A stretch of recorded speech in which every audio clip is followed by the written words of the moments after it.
ডাকবেন? কি বলছেন আপনি? কি বলতে চাইছেন? কাকে ডাকবেন? আপনি মদকে ড্রাইভ করছেন কেন? কেন আটকো? সব গাড়ি আটকানো হচ্ছে, আপনি দেখতে পাচ্ছেন না? আরে আটকাচ্ছে বেশি কথা বলছেন আপনি।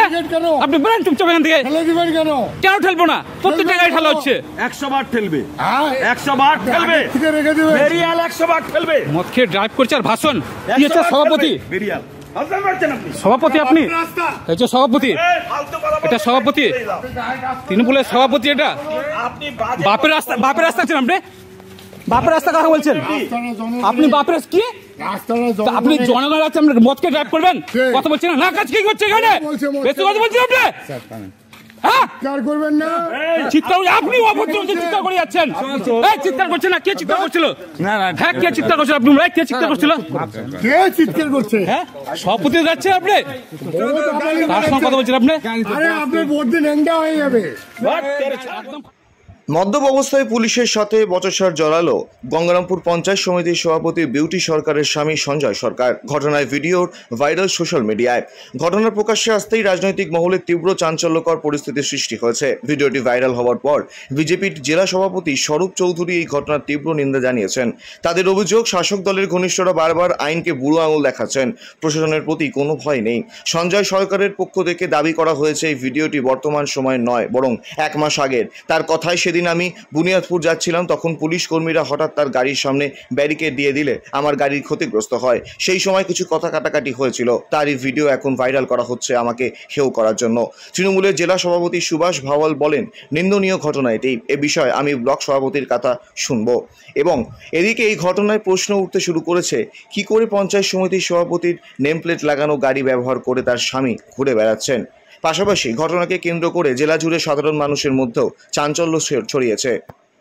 করেছেন, তো এই বিষয়টা কি বলবেন? না, অবশ্যই এটা সত্যি। আমি নিজেও দেখেছি। এটা গত 1 মাস আগের ঘটনা। যে পুলিশের সঙ্গে আমার তর্ক বিতর্ক হয়েছিল, তার একটা কারণ ছিল, আমার এক বন্ধুকে রাত্রিবেলা আনতে যাচ্ছিলাম, আর ব্যারিকেড মানে সাইডে পুলিশ ছিল, ওটা দেখে বোঝাও যাচ্ছিল না। হঠাৎ করে ব্যারিকেড আমার সামনে ঠেলে পড়া। এটা কোন জায়গায়? একদম বুনিয়াদপুর স্ট্যান্ডের আগে, চৌমাথার অনেক আগে। যখন আমার সামনাসামনি ঠেলে দেয়, তখন আমি গাড়িটাকে সজোরে ব্রেক মারি এবং তারপরেও ব্যারিকেডে ধাক্কা মারে। ব্যারিকেডে ধাক্কা লাগার পরে আমার গাড়ির কাছেও ফেটে যায়। তারপরে আমি নেমে পুলিশের সঙ্গে আমি কয়েকটা কথা বলেছি, তাদের সঙ্গে তর্ক হয়েছে যে আপনারা এইভাবে কেন গাড়ি চেক করছেন? গাড়ি চেক করবেন, আপনি ব্যারিকেড আটকে দিতে পারেন, কিন্তু হঠাৎ করে ব্যারিকেড ঠেলে দেবেন, গাড়ি তো কন্ট্রোল নাও হতে পারে, দুর্ঘটনা করতে পারে। এই নিয়ে ওনার সঙ্গে আমার তর্ক বিতর্ক হয়েছে। এতদিন কোনো রকম কথা বলেন, আমাকে পুলিশ ডেকেও পাঠায়নি। হঠাৎ আজকে দেখি, আমি আজকে সকালবেলায় জানি ঘটনাটা, যে ভিডিওটা ভাইরাল হয়েছে, আমিও মোবাইলে দেখছি। কিন্তু আমার সবচাইতে খারাপ লাগছে যে একজন পুলিশ অফিসার হয়ে সে আমাকে, আমি যদি অন্যায় করে থাকি, সে আমাকে অ্যারেস্ট করতে পারতেন। তা বাদ দিয়ে উনি 1 মাস পরে একটা বিরোধী দলনেতার কাছে তার ভিডিও পাঠালো। এটা নিয়ে আমার খুব দুঃখের বিষয় যে পুলিশ তার পুলিশের কাজ করছে না। তো ওই ব্যক্তিকে আমি বলবো, উনি প্রশাসনিক কাজ বাদ দিয়ে, ওনার যদি খুব ভালো লাগে বিজেপির দলটা করুক, উনি তাতে অনেক গিনার হন। পঞ্চায়েত সমিতির সভাপতির স্বামীর একটা ভিডিও ভাইরাল হচ্ছে, মদ্যপ অবস্থায় তিনি রয়েছেন। বিষয়টা কি দেখেছেন বা কি শুনেছেন? সোশ্যাল মিডিয়া একটা ভাইরাল হচ্ছে। না, আমি অ্যাকচুয়ালি এই 1-2 ঘন্টা আগে প্রথম ফেসবুকে দেখলাম। এটা অত্যন্ত দুর্ভাগ্যজনক এবং নিন্দনীয় ঘটনা।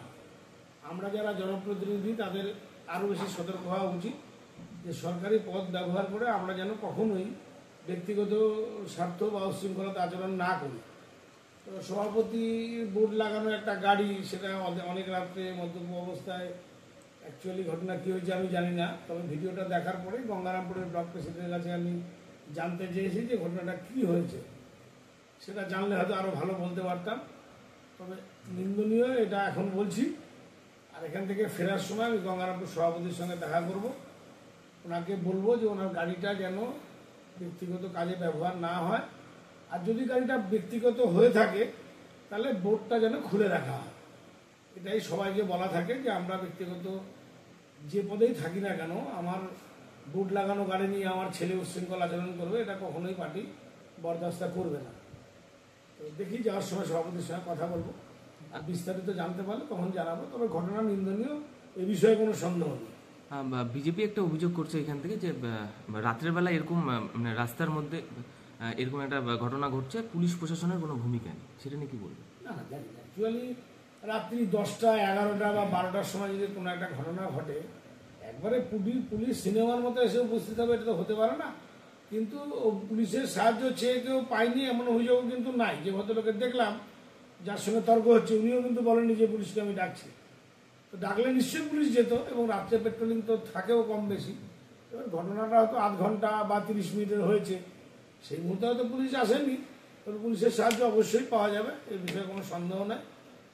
দেখবো পুলিশের সঙ্গেও কথা বলে বিষয়টা তারা কতটুকু জানে। দলের তরফ থেকে কোনো ব্যবস্থা বা কথা বলবেন? হ্যাঁ, ব্যবস্থা বলতে আমি তো গঙ্গারামপুর ব্লক প্রেসিডেন্টকে বলেছি, উনি যা রিপোর্ট দেওয়ার দেবে। এবং যেহেতু আমাদের সভাপতি মহিলা, আমি নিজে ব্যক্তিগতভাবে যাওয়ার সময় ওনার সঙ্গে দেখা করব, যে কেন ওনার গাড়িটাকে এভাবে ব্যবহার করা হয়েছে আমি জানতে চাইব। দেখুন, আমরা একটা ভাইরাল ভিডিও দেখলাম। সেই ভিডিওতে পরিষ্কার দেখা যাচ্ছে যে গঙ্গারামপুর পঞ্চায়েত সমিতির যিনি সভাপতি আছেন, ওনার স্বামী সঞ্জয় সরকার রাতের অন্ধকারে মদ্যপ অবস্থায় সম্ভবত তিনি ছিলেন।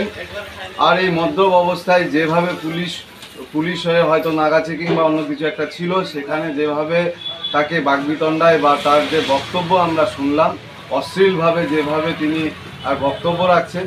তো পঞ্চায়েত সমিতির মতন একটা গুরুত্বপূর্ণ জায়গা, আর এই পঞ্চায়েত সমিতির সভাপতির গাড়ি আমরা দেখছি পাশেই দাঁড়িয়েছিল, সেই গাড়ি ইউজ করে একজন আর জনপ্রতিনিধির স্বামী কিভাবে আর এলাকাকে উত্তপ্ত করছে। অবিলম্বে প্রশাসনের উচিত এই রকম নেতৃত্বদের বা নেতাদের গ্রেপ্তার করা এবং তাদের উপযুক্ত সাজা দেওয়ার ব্যবস্থা করা। এতে এলাকার যে একটা ভারসাম্য, এলাকার যে সামাজিক স্থিতি, সেটা নষ্ট হচ্ছে। মানুষ এতে ক্ষিপ্ত, জনগণ এতে বিরক্ত। তৃণমূলের এই রকম নোংরা কালচার আর দক্ষিণ দিনাজপুরে তথা গঙ্গারামপুর মানুষ আর সহ্য করতে চাইছে না। গঙ্গারামপুর থেকে অমিত মোতোর রিপোর্ট, কুলিক নিউজ।